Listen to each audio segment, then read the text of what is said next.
Il y a 2 ans et demi, en 2023, j'ai sorti cette vidéo sur YouTube.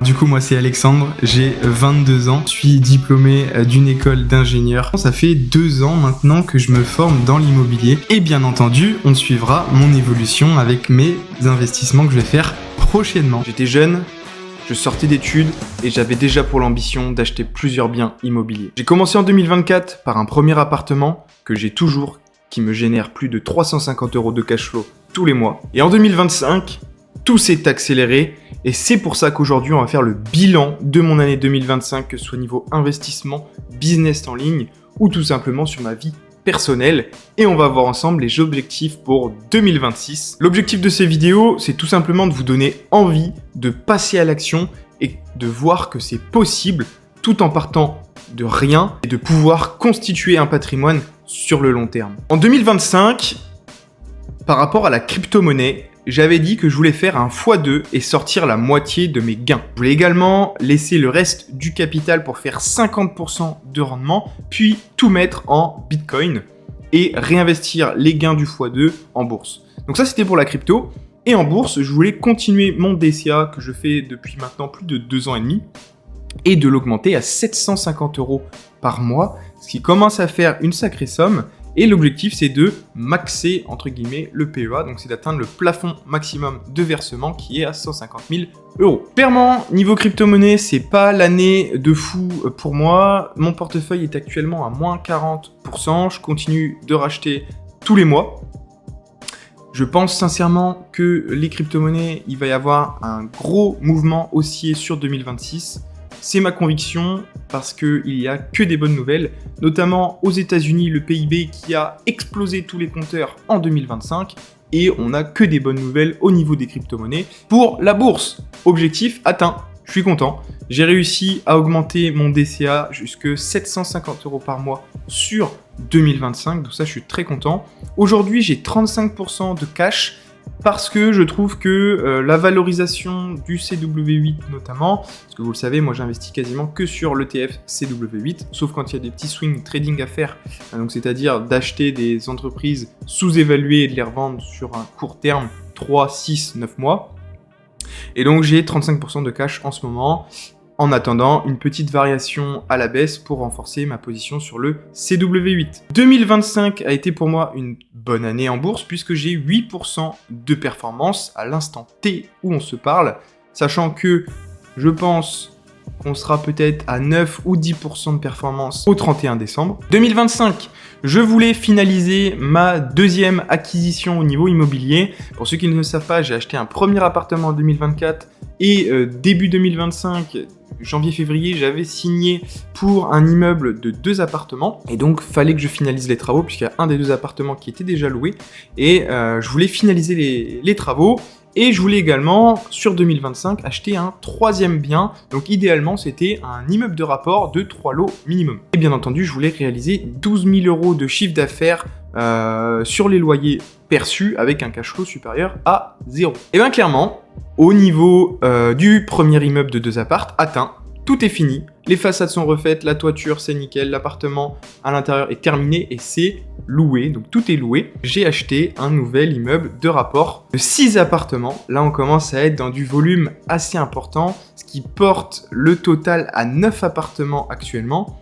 Et je vous ferai une prochaine vidéo pour détailler cet immeuble, c'est pas l'objet de cette vidéo. En tout cas c'est un super immeuble de rapport. On pourra voir ça dans les prochaines vidéos. Sur les 12 000 € de loyer, eh bien, tout simplement, à l'instant T, j'ai perçu 13 500 € de loyer sur 2025, ce qui est juste énorme. En termes de cash flow, on est à 4 000 €, forcément, puisque je suis en différé d'emprunt sur mon projet de l'immeuble de 2 appartements, ce qui me permet de rembourser que les intérêts d'emprunt, et le delta, en fait, entre le loyer et les charges, donc c'est-à-dire la taxe foncière, les impôts et bien entendu le crédit, l'assurance, enfin voilà, toutes les charges, même l'eau, etc. On a perçu 4 000 € de cash flow sur 2025. Donc ce qui est plutôt pas mal du tout pour 3 appartements, sachant que ils n'étaient pas tous loués en janvier 2025. Bilan business 2025, on va pas éterniser plus que ça, c'est catastrophique. Je voulais faire 600 000 vues sur YouTube, 3000 abonnés sur YouTube, 75 vidéos, débloquer la rémunération. Rien de tout ça, j'ai à peine fait une trentaine de vidéos, j'ai 2000 abonnés et en termes de vues, c'est catastrophique. Instagram, pareil, et TikTok, pareil, puisque si YouTube ne perce pas, c'est que j'ai pas alimenté en contenu. Et donc, par définition, je n'ai pas alimenté en contenu sur Instagram ni TikTok. Et ça, c'était l'échec 2025. Forcément, je ne pouvais pas être sur toutes les batailles entre l'immobilier, la bourse et bien entendu mon CDI, puisque je suis salarié à temps plein la semaine. Donc, je n'ai pas eu le temps de me pencher plus que ça sur le business 2025. Également, en termes d'accompagnement et de formation, j'avais dit que je voulais faire 10 000 € de chiffre d'affaires, d'accompagner une vingtaine d'investisseurs, créer 2 webinaires et créer un événement physique. J'ai fait 0 € de chiffre d'affaires en 2025. Par contre, j'ai accompagné 2 personnes. Alors, une personne, c'est un ami très proche et une autre personne, c'est quelqu'un de ma famille. Et donc, il y en a un des deux qui a acheté un premier immeuble de rapport. Et donc ça, c'est super satisfaisant. Et j'ai créé un webinaire, pour ceux qui ne le savaient pas, mais c'était plutôt sur le crédit, comment obtenir son financement. Donc j'avais fait un webinaire et j'ai 0 event en physique. Donc ça a plutôt fonctionné, puisque j'ai accompagné 2 personnes, mais j'aurais pu aller au bout des choses. Bilan vie perso 2025. Je voulais faire un beau voyage hors d'Europe. Eh bien, c'est ce que j'ai pu faire. Je suis parti 2 semaines au Vietnam en septembre. C'était vraiment fantastique, je recommande le pays. Augmenter ses revenus de CDI, oui, j'ai réussi à le faire puisque j'ai changé de travail entre temps. Donc j'ai pris grosso modo plus 20% si on prend tout le package au niveau rémunération. Faire un resto étoilé, je n'en ai pas fait, j'ai pas eu l'occasion de le faire. Finir ma collection Pokémon, pour ceux qui ne savent pas, j'avais commencé une petite collection, mais je l'ai totalement terminée. Bon, c'était une collection pas énorme et qui coûtait pas très cher, mais j'étais content de la terminer. Et investir dans du vin, j'ai pu acheter entre 6 et 10 bouteilles de vin avec mon papa qui lui est un vrai passionné. Pour 2026, on va réitérer les objectifs en crypto-monnaie, c'est faire un x 2,3 et sortir totalement du marché crypto. Donc ça c'est mon objectif pour réinvestir tout en bourse et atteindre le plafond de versement des 150 000 €. Je pense qu'en faisant x 2,3 en crypto-monnaie, ça me permettra d'atteindre le plafond. Pourquoi x 2,3 ? Malheureusement, on est en France, il y a 30% d'imposition liée à la flat tax, donc x 2,3 pour que ce soit du net dans la poche. Bourse, on va continuer le DCA et l'augmenter à 750 € par mois. Il est déjà à 750, je me suis trompé quand j'ai rédigé ça. Mais oui, alors le DCA, on va continuer, peut-être même l'augmenter un petit peu plus si j'arrive à me le permettre. Et continuer la stratégie ETF pour maxer le PEA avant 2030. Ça, c'est l'objectif 2030, il faut que le PEA soit max. Et enfin, réduire la poche de cash, puisque comme je vous l'ai dit juste avant, j'ai un gros pourcentage de cash. D'ailleurs, je l'ai réduit au moment où je tourne cette vidéo. J'ai acheté une petite entreprise qui, pour moi, a des fondamentaux exceptionnels. J'en parlerai pas parce que je garde la pépite pour moi. J'en ai fait profiter 2-3 personnes de mon entourage. Mais c'est une top entreprise, une small cap qui, je pense, va faire x2 ou x3 en 2026. Et c'est pour ça que j'ai réduit ma poche de cash pour acheter cette entreprise. Immobilier, eh bien ça va être de finaliser la 3e acquisition au niveau travaux, parce qu'il y a un petit peu de travaux, je refais une toiture, je refais tous les communs, il y a un appartement qui s'est libéré, donc je vais le retaper un petit peu, il n'y a pas grand chose à faire, donc il faut compter peut-être 2 ou 3 mois de travaux maximum pour tout refaire, et donc ça, je vous détaillerai ça sur les prochaines vidéos, comme j'ai fait un peu pour l'immeuble de 2 appartements, où je vous filmerai les situations de travaux, peut-être 2 ou 3 situations de travaux, plus une visite de l'immeuble et un bilan, on va dire, comptable, fiscal, / cash flow sur cet immeuble. Et l'objectif, avant 2027, donc ça me laisse 1 an pour acheter une résidence principale, puisque pour ceux qui ne le savent pas, j'habite encore chez mes parents. Donc soit acheter une petite résidence principale, soit un petit immeuble de rapport de 3 lots dans l'Oise. Ça c'est plutôt entre guillemets opportuniste si j'ai l'opportunité d'acheter un petit immeuble, comme j'ai pu le faire à Clermont avec mon immeuble de 2 appartes. Donc voilà, un petit IDR de 2 ou 3 lots, ce serait super. Ça me permettrait d'avoir un peu plus encore de cash flow. Et enfin, réaliser sur 2026 un chiffre d'affaires de 55 000 € sur les loyers perçus avec un cash flow forcément supérieur à 0. Mais ça, ce sera forcément fait puisque tous les investissements, je touche du bois, pour le moment sont très très rentables. Donc si vous avez fait le calcul des 55 000 euros par rapport aux 13 000 euros perçus, eh bien on voit que grosso modo il y a entre 2 500 et 3 000 euros de loyer qui arrivent grâce au nouvel immeuble. Mais ça, vous verrez ça dans les prochaines vidéos. En tout cas, vous ne serez pas déçus. Forcément, 6 appartements, il y a un peu plus de capital sur ce genre d'immeuble.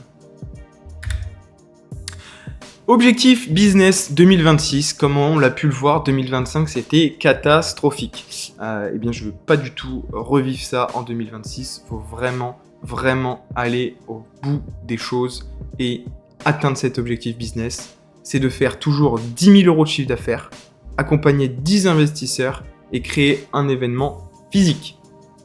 Pourquoi créer un événement physique? Parce que je commence à avoir pas mal de réseaux au niveau investisseur, au niveau notaire, banque, artisans, agents immobiliers. Enfin voilà, je commence à avoir pas mal de contacts et ça pourrait être intéressant d'être au moins une quinzaine de personnes dans un petit resto ou présenter 2-3 chiffres. Ça peut être intéressant, donc je vais essayer d'organiser ça. Certainement pour le 3 ou 4e trimestre en 2026. Et au niveau réseaux sociaux, c'est de faire une vidéo toutes les 2 semaines en 2026 sur YouTube. Je pense que c'est pas un rythme très soutenu, que je peux largement atteindre, mais il faut vraiment que je m'y tienne. Et je pense que ça va être faisable, donc ça représente 28, grosso modo 28 vidéos que j'aimerais faire. Et un short par semaine. Alors je sais pas pourquoi j'ai mis 56 shorts, sachant qu'il y a 52 semaines. Petite erreur, mais grosso modo c'est cet ordre d'idée là, c'est de faire entre 25 et 30 vidéos et entre 50 et 60 shorts sur 2026. Ce qui permettra, je l'espère, d'atteindre l'objectif accompagnement/formation. D'ailleurs, si tu veux aller plus loin et que tu veux échanger avec moi, tu peux m'envoyer un message sur cette vidéo ou sur Instagram ou tout simplement réserver un créneau sur le calendrier qui se situe dans la description. Et objectif de vie perso 2026, c'est toujours de faire un beau voyage hors de l'Europe ou pas d'ailleurs, on peut faire des très beaux voyages en Europe pour 2026. Avoir une autre source de revenus stable, donc on revient sur l'objectif business, donc coaching, formation, accompagnement. Acheter une RP, ça c'est mon objectif de vie perso, j'aimerais bien avoir une RP. Pas forcément une grande maison, ça peut être un appartement, ça peut être une petite maison. J'ai pas énormément de critères, si ce n'est avoir au moins 2 chambres. Une chambre pour dormir et une autre chambre pour avoir un bureau. Après, hormis ça, j'ai pas forcément de critères autres que la localisation et peut-être 2 places de stationnement, puisque je suis en campagne et c'est vrai que si on n'a pas de place de stationnement, ça peut être compliqué ou alors ça peut être dans la rue en fonction de la ville où on habite. Et toujours continuer d'investir dans du vin parce que je trouve que c'est intéressant d'en acheter quand on est jeune. Pour quand on a 40, 45 ans et qu'on commence à faire des repas de famille à la maison, eh bien c'est toujours sympa d'ouvrir une bonne bouteille qu'on a acheté peut-être 10 ou 15 euros il y a 20 ans et la ressortir 20 ans après et qu'elle coûte peut-être 200, 300, 400, que sais-je en termes de prix. Mais du coup, ça fait toujours plaisir de boire une bonne bouteille pour pas trop cher à l'achat. On arrive à la fin de cette vidéo. Si ça t'a plu, n'hésite pas à liker, à partager et surtout t'abonner. Ça me motive à faire des nouvelles vidéos. Dans quelques semaines, je vais vous sortir la grosse vidéo sur mon nouvel immeuble de rapport. Alors, si tu ne veux rien manquer, abonne-toi. C'était Alexandre. Ciao!